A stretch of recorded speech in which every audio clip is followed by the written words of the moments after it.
Baik, Assalamualaikum warahmatullahi wabarakatuh. Di sini saya akan melakukan presentasi mengenai wawancara yang sudah saya lakukan, yaitu dengan pendidikan nonformal. Sebelumnya di sini ada profil narasumber yang saya wawancarai. Namanya itu Haja Isnaniyah, profesinya itu guru mengaji dan juga beliau guru di SMP. Umur beliau adalah 56 tahun, pengalaman mengajarnya selama 38 tahun. Sebelumnya, di sini ada latar belakang. Guru ngaji adalah keinginan kuat untuk menyebarkan ilmu agama dan Al-Quran.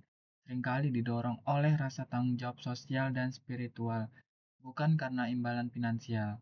Mereka berperan sebagai teladan, pembimbing spiritual, dan pendidik. Bahkan banyak yang tetap mengajar meski hanya menerima imbalan seikhlasnya atau bahkan tanpa bayaran. Guru ngaji biasanya memiliki pemahaman mendalam tentang tajwid, makhraj, dan ilmu agama lainnya untuk diturunkan kepada generasi muda maupun orang dewasa. Oke, selanjutnya di sini ada hasil wawancara. Pertanyaan pertama itu ada apa yang menjadi motivasi Ibu Hisnania ini untuk menjadi guru ngaji? Dan beliau menjawab, karena saya ingin mengamalkan ilmu yang sudah didapat dan juga untuk menjadi ladang pahala. Selanjutnya pertanyaan kedua yaitu, sejak kapan ibu mulai mengajar mengaji? Beliau menjawab, sejak saya lulus SMA pada tahun 1988, dan itu sangatlah lama sampai sekarang. Yang ketiga, apa saja metode yang ibu gunakan agar anak-anak mudah memahami bacaan Al-Quran? Metode yang beliau gunakan adalah metode Iqra dan Qiraati, karena menurut beliau dua metode ini metode yang paling mudah dipahami oleh anak-anak. Pertanyaan keempat, bagaimana cara ibu menghadapi anak-anak yang sulit fokus atau malas belajar? Beliau menjawab, yang pasti menghadapinya itu dengan sabar dan mengulang sampai anak itu benar-benar bisa. Yang kelima, apa tantangan terbesar yang ibu alami dalam mengajar mengaji? Beliau menjawab, kadang ada anak-anak yang tidak fokus dalam pembelajaran dan juga ada anak yang lambat menerima sehingga harus benar-benar diajarkan. Pertanyaan keenam, menurut Ibu, apa hal terpenting yang harus dimiliki oleh seorang guru ngaji? Beliau menjawab, yang pertama adalah kesabaran, selanjutnya lemah lembut kepada anak, dan juga memiliki metode atau cara mengajar kepada anak yang baik. Yang ketujuh, apa saja persiapan yang Ibu lakukan sebelum mengajar? Menyiapkan situasi dan kondusif biar anak itu bisa fokus dan konsentrasi.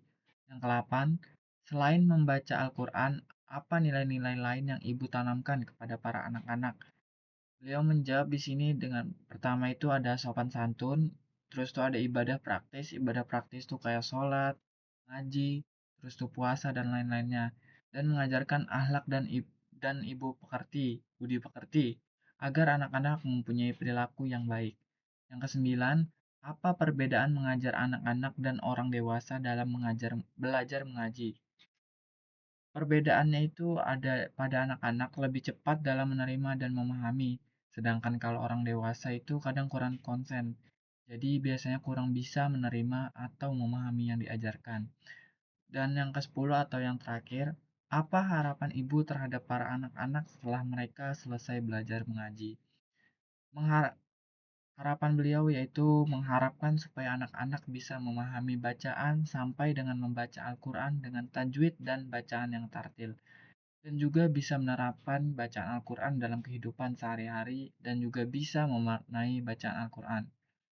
Adapun ini ada dokumentasi yang saya lakukan. Saya melakukan wawancara ini melalui chat dan ada kesimpulan yang dapat saya ambil dari wawancara tersebut yaitu beliau ini mengajar sejak lulus SMA pada tahun 1988. Beliau juga telah mengabdikan diri sebagai pengajar Al-Quran, didorong oleh motivasi untuk mengamalkan ilmu dan mencari ladang pahala.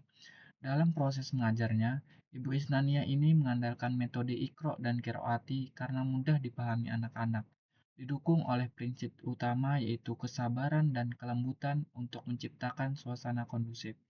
Strateginya dalam menghadapi anak yang tidak fokus dan atau lambat adalah dengan mengulang materi secara sabar hingga anak-anak benar-benar bisa. Sembari juga mengajarkan materi tambahan seperti sopan santun, ibadah praktis, dan akhlak agar murid memiliki perilaku yang baik. Di sini saya mencatat bahwa anak-anak cenderung lebih cepat menerima pelajaran dibandingkan orang dewasa yang sering kurang konsentrasi. Harapan terbesar beliau adalah agar murid-muridnya tidak hanya mampu membaca Al-Quran dengan tajwid dan tartil, tetapi juga dapat menerapkan dan memaknai ajarannya dalam kehidupan sehari-hari.